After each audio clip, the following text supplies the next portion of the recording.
अजीज़ तलबा और तालिबात, Farooq foundation online school के ज़रिए यकसा नसाब के मुताबिक तालीम हासिल करें। अगर हमारी वीडियोस पसंद आएँ तो चैनल को सब्सक्राइब करें और दोस्तों के साथ शेयर करें और बेल आइकन को लाजमी दबाएं ताकि आइंदा आने वाली तालीमी वीडियोस आप हासिल कर सकें। अस्सलामुअलैकुम बच्चों, कैसे हैं आप। उम्मीद है कि आप सब अपने घरों में खैर व आफियत के साथ होंगे। बच्चों, फ़ारूक फाउंडेशन ऑनलाइन स्कूल से आप मुकम्मल तालीम हासिल करके बोर्ड का इम्तिहान बराए जमातिन नहुम और दहुम बेहतर तौर पर पास कर सकते हैं।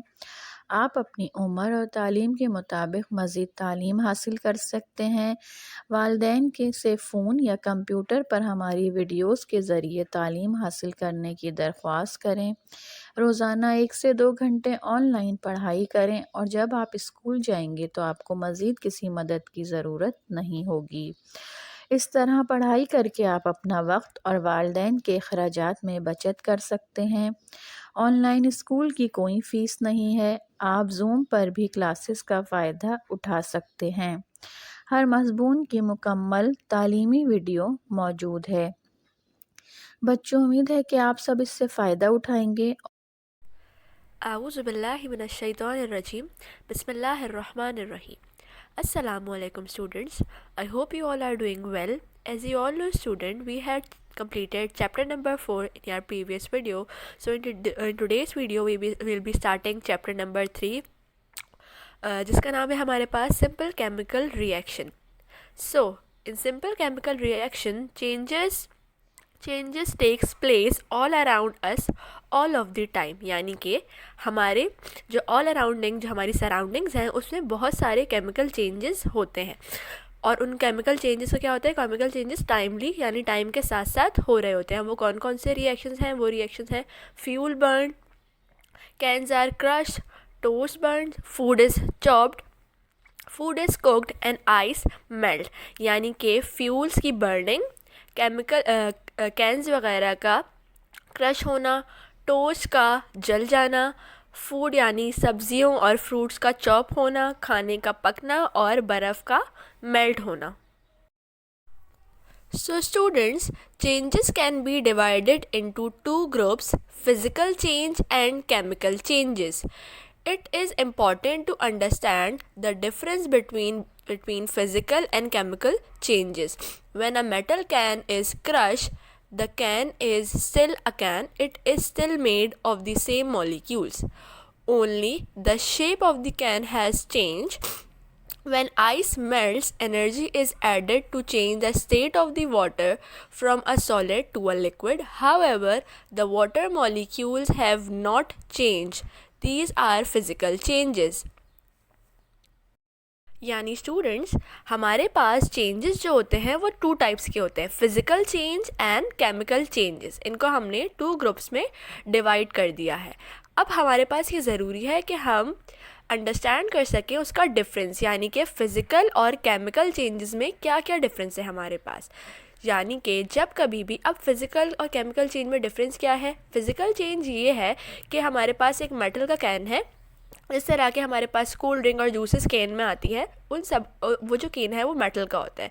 अगर हम उसको क्रश कर देंगे तब भी वो एक कैन ही रहेगा, उसकी जो प्रॉपर्टीज़ हैं वो चेंज नहीं हो जाएंगी। Is still made of the same molecule, यानी कि जो उसका जो मेटल होगा वो क्या रहेगा, बिल्कुल सेम रहेगा, सिर्फ उसका शेप, उसके सिर्फ शेप में चेंजेस आ जाएंगी।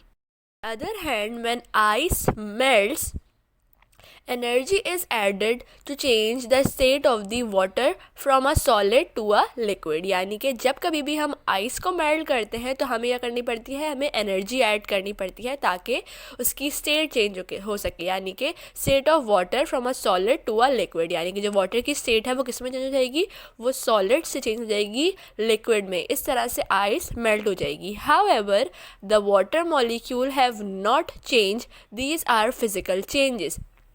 इसी तरह कि हमारे पास जो आइस है, हमने उसको जब मेल्ट करा तो आइस ही सॉलिड, और जब उसको मेल्ट कर दिया तो वो लिक्विड हो गई, यानी कि वो पानी बन गई।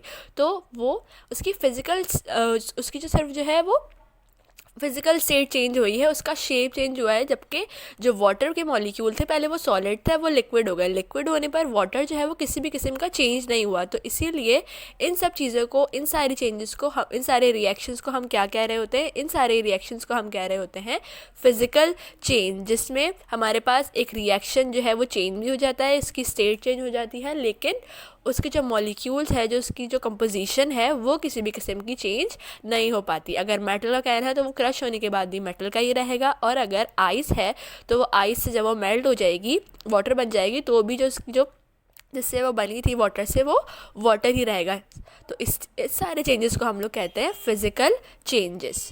Chemical changes happen when the atoms in a molecule separate and join up with other atoms, making entirely new molecule, a new substance altogether. Heating iron and sulfur to make iron sulfide is a chemical change because the iron combines with the sulfur to make a new substance. Burning toast changes the molecular structure of the bread so that it is impossible to change it back to bread.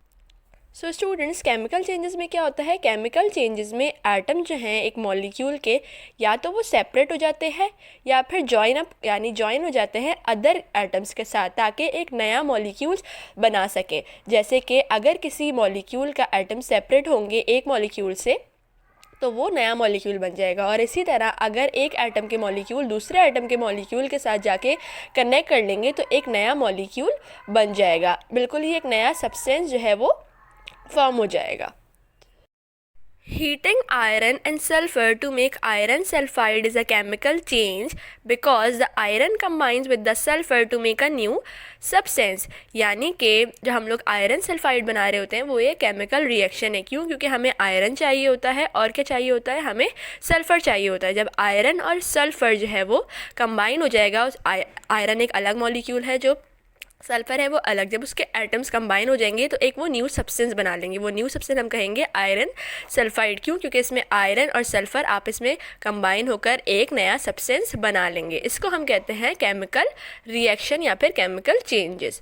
Burning toast changes the molecular structure of the bread so that it is impossible to change it back to bread. यानी कि जब कभी भी हम लोग toast को burn कर रहे होते हैं, अक्सर हम लोग जो है वो ब्रेड जो है वो हमारे पास जो है वो सिकी हुई नहीं होती, जिसको हम लोग कह रहे होते हैं कि हम लोग ब्रेड जो है थोड़ा सा सेक रहे हैं, उसको हल्का सा जो है वो ब्राउन सा कर रहे होते हैं। तो अगर उस टाइम पे हमारी ब्रेड जो है, हमारा टोस्ट जो है वो जल जाता है, तो उसके क्या किस में चेंज आ जाएगा? उसके मॉलिक्यूलर स्ट्रक्चर में चेंज आ जाएगा। इसीलिए जली हुई ब्रेड कभी भी दोबारा नॉर्मल जो है वो ब्रेड में नहीं कन्वर्ट हो सकती, चेंज नहीं हो सकती। क्यों? क्योंकि उसके जो मॉलिक्यूल्स हैं उसमें चेंजेस आ जाएंगे और वो दोबारा से कभी भी नॉर्मल ब्रेड जो है वो नहीं बन सकती। इन सारे चेंजेस को कहते हैं हम chemical reactions, chemical changes. Chemical changes happen during a chemical reaction. Chemical changes कब होते हैं? केमिकल चेंजेस हमेशा केमिकल रिएक्शन के ड्यूरिंग होते हैं। The table shows the main difference between physical and chemical changes. Physical change, no new substance are made, one or more new substances are formed. यानी कि physical changes में कोई new substance नहीं बनता, जबकि केमिकल चेंज में एक new substance बनता है। जैसे कि फिज़िकल चेंज में हम लोग आइस को मेल्ट कर रहे थे तो वो क्या बन जाती है? पानी। एक न्यू सब्सटेंस नहीं बना, जो उसके कंपोनेंट्स है या उसका जो मॉलिक्यूल था वो क्या रहा? सेम रहा। जबकि केमिकल चेंजेस में हम लोग आयरन और सल्फ़र को मिलाकर आयरन सल्फाइड बना रहे होते हैं, और टोस्ट को बर्न कर हम लोग जो टोस्ट जो है उसकी कंपोजिशन, उसके मॉलिक्यूल को भी चेंज कर लेते हैं। तो हमारे पास एक न्यू सब्सटेंस जो है वो डेवलप हो जाता है। Energy is not always given out or taken in. Energy is always given out or taken in. यानी कि स्टूडेंट, फ़िज़िकल चेंजेस में हमेशा हमें किसी भी किस्म का फ़िज़िकल चेंज करवाने के लिए एनर्जी जो है वो ज़रूरी नहीं होती कि हम उस रिएक्शन को एनर्जी प्रोवाइड करें या फिर उस रिएक्शन के या उस चेंज के होने की वजह से हमें एनर्जी जो है वापस मिले। जबकि जो केमिकल चेंजेस होते हैं उसको हमेशा हमें केमिकल चेंज करवाने के लिए, केमिकल रिएक्शन करवाने के लिए एनर्जी जो है या तो वो देनी पड़ती है ताकि हमारे पास जो है वो केमिकल रिएक्शन जो है वो हो जाए, या तो फिर केमिकल रिएक्शन होने की वजह से हमें एनर्जी जो है वो मिलती है एंड ऑफ द रिएक्शन में। It can be reverse, it is usually very difficult to reverse. यानी कि फ़िज़िकल चेंजेस में हम लोग फ़िज़िकल चेंज किसी भी सब्सटेंस का कर उसको दोबारा रिवर्स कर सकते हैं उसकी असल पोजीशन में। यानी कि कभी भी हम जो है एक कैन है उसको क्रश कर देंगे तो वो दोबारा ठीक हो सकता है, अपनी नॉर्मल जो है वो स्ट्रक्चर में जा सकता है। इसी तरह हम लोग आइस को मेल्ट करके लिक्विड बना देते हैं। उसी आइस को दोबारा हम वाटर को हम दोबारा फ्रीज़ कर देंगे तो वो दोबारा क्या बन जाएगी, वो दोबारा सॉलिड स्टेट में चला जाएगा और वो दोबारा जो है वो आइस बन जाएगी। तो इसी तरह ये रिएक्शन 1 से 2 बार, 2 से 3 बार हो सकता है। आइस को मेल्ट करके हम लिक्विड बना सकते हैं और लिक्विड को फ्रीज़ करके हम जो है दोबारा सॉलिड में कन्वर्ट कर सकते हैं। तो इसीलिए ये फिजिकल चेंजेस के जो रिएक्शंस होते हैं वो रिवर्स हो सकते हैं। जबकि केमिकल चेंज में बहुत मुश्किल हो जाता है कि हम लोग आयरन और सल्फ़र को मिला के आयरन सल्फाइड बनाएं तो उसको दोबारा सल्फ़र बनाना बहुत ही मुश्किल हो जाता है। क्यों? क्योंकि उसके केमिकल जो चेंजेस हैं उनके केमिकली उसके स्ट्रक्चर में जो चेंज आ जाता है तो उसको रिवर्स करना बहुत ही मुश्किल है और बहुत कम चांसेस होते हैं कि हम लोग किसी भी केमिकल चेंज को रिवर्स कर उसको उसकी ओरिजिनल पोजीशन में या उसके ओरिजिनल स्ट्रक्चर में लेके जा सके। इसी तरह हम लोग जो है ये आइडेंटिफाई कर लेते हैं, हमें ये डिफरेंस पता चल जाता है कि हमें फ़िज़िकल चेंज जो होते हैं उसमें कोई नया सब्सटेंस नहीं बनता, उसमें हमें एनर्जी देनी भी नहीं पड़ती और हमें एंड ऑफ द रिएक्शन कोई एनर्जी मिलती भी नहीं है। और सारे फ़िज़िकल जो रिएक्शंस होते हैं, फ़िज़िकल चेंजेस जो होते हैं उसमें हम अपने दोबारा जो है वो उसको रिएक्शन को रिवर्स कर सकते हैं और जिसकी स्ट्रक्चर है वो चेंज कर सकते हैं। जबकि केमिकल चेंजेस में हमारे पास हमेशा एक से ज़्यादा जो है वो न्यू सब्सटेंसेस जो हैं वो फॉर्म होते हैं, बनते हैं। एनर्जी हमेशा हमें या तो केमिकल चेंज कराने के लिए देनी पड़ती है या फिर at the end of the reaction हमें एनर्जी जो है वो मिल जाती है। या फिर अगला जो डिफरेंस है वो ये भी हो सकता है कि हम लोग के पास केमिकल चेंजेस को रिवर्स करवाना बहुत ज़्यादा मुश्किल हो जाता है। केमिकल चेंज एक दफ़ा हो जाए तो उसको रिवर्स करना बहुत ही मुश्किल है। ये सारे डिफरेंसेस हैं जिसकी बेसिस पे हमें पता चल जाता है कि कौन सा केमिकल रिएक्शन है और कौन सा फिज़िकल रिएक्शन है। So now test yourself. Give 3 differences between a physical change and a chemical change. Physical change और केमिकल चेंज के बारे में हम लोग डिफरेंस यही दे सकते हैं that in physical change no new substances are made, energy is not always given out or taken in, or it can be reversed. While on the other hand, in chemical changes, one or more new substances are formed, energy is always given out or taken in. It is usually very difficult to reverse chemical changes. Which of the photographs on the left page are example of physical change and which ones are chemical change? Explain your answer. यानी कि इस side पे left side पे हमारे पास जो photographs दी गई हैं हमें उसमें से कौन से रिएक्शंस हैं जो कि केमिकल चेंजेस हैं और कौन से रिएक्शंस हैं जो कि फ़िज़िकल चेंजेस हैं। हम लोग अपने आप को किस तरह एक्सप्लेन कर सकते हैं या आंसर किस तरह देख सकते हैं। सो हमने पहले तो पिक्चर्स देखनी है और फिर हमने आइडेंटिफाई करना है कि कौन सा जो रिएक्शन है वो फिज़िकल है और कौन सा रिएक्शन जो है वो केमिकल है। सो स्टूडेंट्स, अब हम जाएंगे लेफ़्ट पेज की तरफ जिसका जो पेज हमारा ये था और हम बताएंगे कि हमारे पास कौन सी जो पिक्चर्स हैं वो बता रही हैं फ़िज़िकल चेंज और कौन सी बता रही हैं chemical change. So students, fuel का बर्न होना, फ्यूल का जलना हमारे पास एक केमिकल चेंज है। क्यों? क्योंकि जब कभी भी हमारे पास फ्यूल बर्न हो जाएगा, जल जाएगा, तो वो दोबारा अपनी उसका जो रिएक्शन है वो रिवर्स नहीं हो सकता। एक हमारे पास न्यू सब्सटेंस बन जाएगा, हमें एनर्जी जो है वो आखिर में मिल जाएगी। तो ये हमारे पास बर्निंग ऑफ फ्यूल क्या है, एक केमिकल रिएक्शन है। ऑन द लेफ्ट हमारे पास राइट साइड जो कैंस का क्रश होना है ये हमारे पास एक फ़िज़िकल रिएक्शन है। क्यों? क्योंकि हमारे पास एक नया सब्सटेंस या फिर कोई भी एक नई चीज़ नहीं बन रही, हमारे पास एनर्जी हमें देनी भी नहीं पड़ेगी इस रिएक्शन में और हमें एनर्जी आखिर में मिलेगी भी नहीं। और ये रिएक्शन जो है वो हमारे पास क्या हो सकता है, रिवर्स किया जा सकता है। कैन को हम लोग नॉर्मल कैन को हम लोग अपनी नॉर्मल जो है दोबारा उसकी स्ट्रक्चर में दोबारा ला सकते हैं। टोस्ट बर्न, टोस्ट का जलना या टोस्ट का सेकना एक केमिकल रिएक्शन है। क्यों? क्योंकि हमें एक नया प्रोडक्ट मिल जाता है, जो हमारा जो टोस्ट है वो बिल्कुल ही चेंज हो जाता है, उसकी जो स्टेट्स है या उसका जो स्ट्रक्चर है वो चेंज हो जाता है और वो जल जाता है। और ये रिएक्शन दोबारा जो है वो हमें रिवर्स हम नहीं कर सकते और इस रिएक्शन में हमें एनर्जी भी प्रोवाइड करनी पड़ेगी। Food is chop, food is chop यानी फूड का चॉप होना, वेजिटेबल्स फ्रूट का चॉप होना एक फिज़िकल रिएक्शन है, फिज़िकल चेंज है। क्यों? क्योंकि हम लोग फूड को चॉप कर लेते हैं और चॉप होने के बाद भी वेजिटेबल या फ्रूट जो है वो वेजिटेबल्स और फ्रूट ही कहलाई जाएंगी। कोई भी किसी भी किस्म का जो है वो हमें एनर्जी प्रोवाइड नहीं करनी पड़ेगी इसमें, या फिर हमें एनर्जी मिलेगी भी नहीं। हमारे पास एक न्यू सब्सटेंस ही फॉर्म नहीं हुआ, सिर्फ उसकी स्टेट चेंज हो गई, उसका स्ट्रक्चर चेंज हो गया। फूड इज़ कुक्ड, खाने का बनना हमारे पास एक केमिकल चेंज है। क्यों? क्योंकि हमारे पास खाना बन गया, हमें इसमें जो है वो एनर्जी प्रोवाइड करनी पड़ी, हमारे पास एक न्यू सब्सटेंस बन गया और हमारे पास ये रिएक्शन जो है दोबारा रिवर्स भी नहीं हो सकता। On the right side ice melts, ice का मेल्ट होना हमारे पास एक जो है वो फिज़िकल जो है रिएक्शन है, फिज़िकल चेंज। सो स्टूडेंट्स, इस रिएक्शन में हम लोग फिज़िकल चेंज इसलिए कह रहे हैं क्योंकि सॉलिड कन्वर्ट हो गया लिक्विड में, हमें कोई न्यू सब्सटेंस नहीं मिला। जो उसके कंपोनेंट्स है वो वाटर था, वो वाटर ही रहेगा, चाहे वो फ्रोज़न हो, फ्रीज़ हुआ हुआ हो, या फिर वो जो है वो मेल्ट हो गया हो। और इस रिएक्शन में हमें कोई एनर्जी भी प्रोवाइड नहीं करनी पड़ रही इसे, और क्यों कोई न्यू सब्सटेंस भी फॉर्म नहीं हो रहा, सिर्फ जो है उसकी स्टेट चेंज हो रही है। हम ये कह सकते हैं कि पहले वो सॉलिड था, अब वो लिक्विड हो गया है।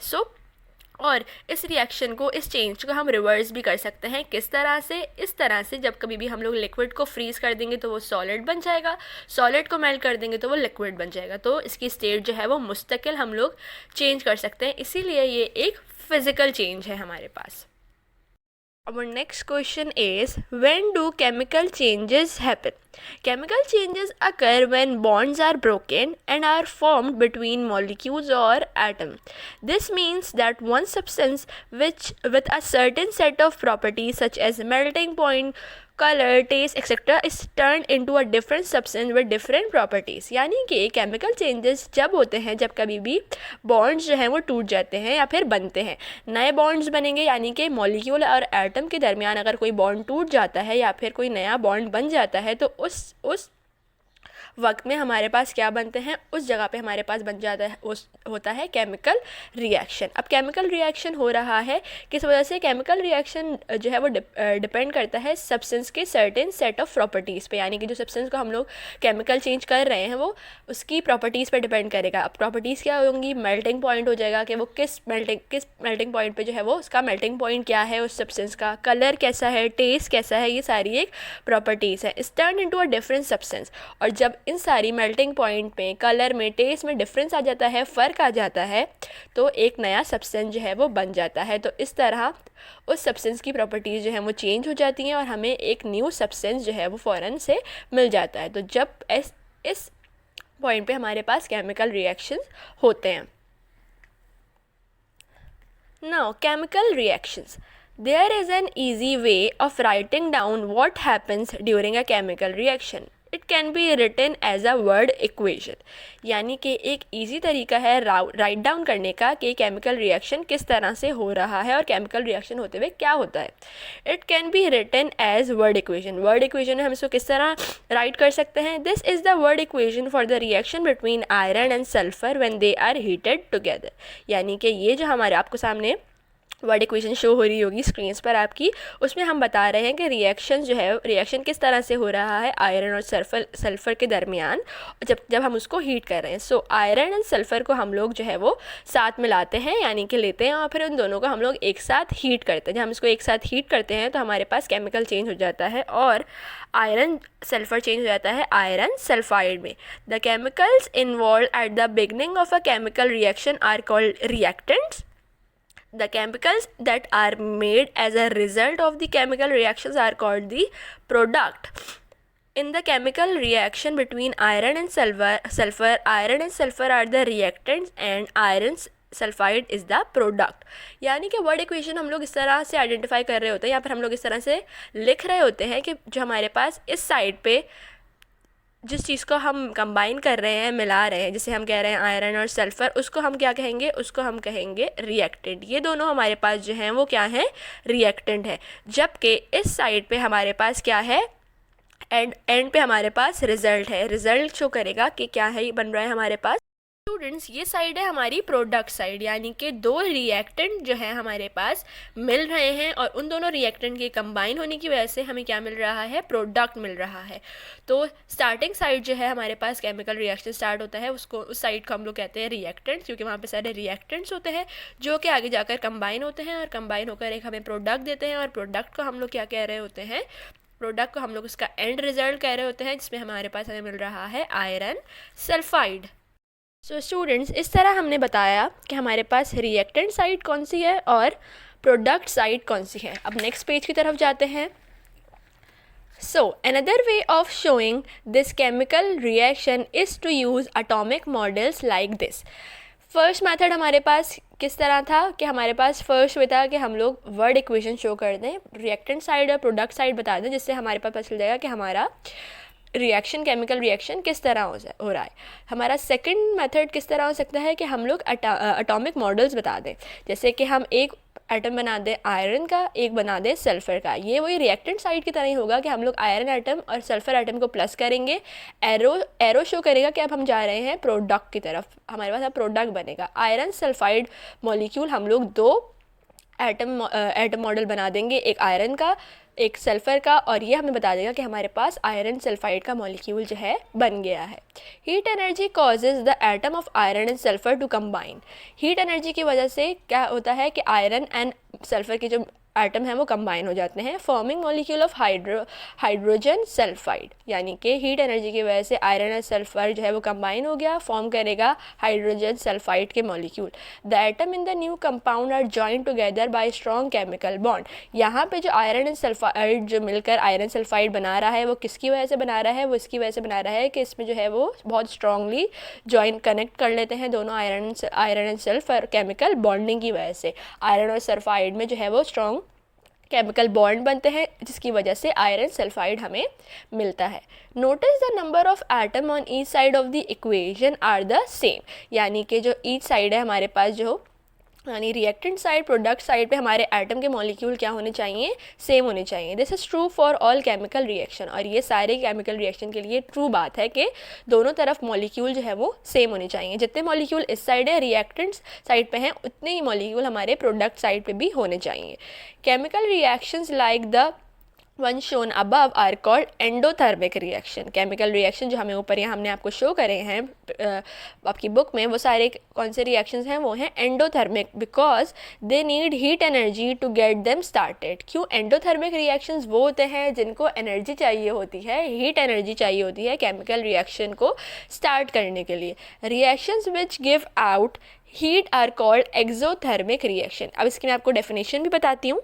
So students, endothermic reactions are chemical reaction in which the reactants absorb heat energy from the surrounding to form product। यानी कि जो भी हमारे पास सारे एंडोथर्मिक रिएक्शंस होते हैं उसको स्टार्ट करने के लिए हमें हीट एनर्जी देनी होती है, वो अपनी सराउंडिंग से हीट एनर्जी एब्जॉर्ब करते हैं। जब भी सारे रिएक्टेंट कन्वर्ट होते हैं किस में, सारे रिएक्टेंट कन्वर्ट हो जाएंगे प्रोडक्ट में।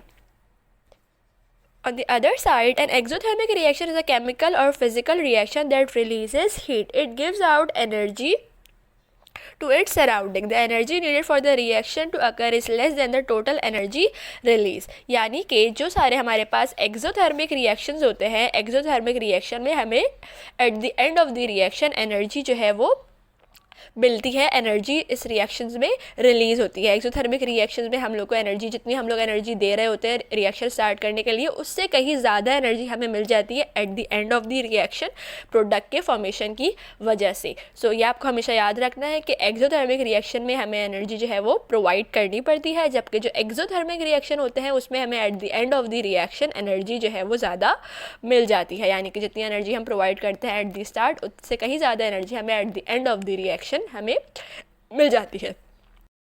सो आई होप स्टूडेंट्स आपको आपका ये टॉपिक्स समझ में आ गया होगा, जिसमें हमने पढ़ा फिजिकल चेंज, केमिकल चेंज, और उसके बाद हमने पढ़े केमिकल रिएक्शन। सो स्टूडेंट्स को अच्छी तरह मेरे लेक्चर को सुनिएगा, समझने की कोशिश कीजिएगा। नेक्स्ट वीडियो में न्यू टॉपिक के साथ मिलेंगे। टिल देन टेक केयर, अल्लाह हाफिज़।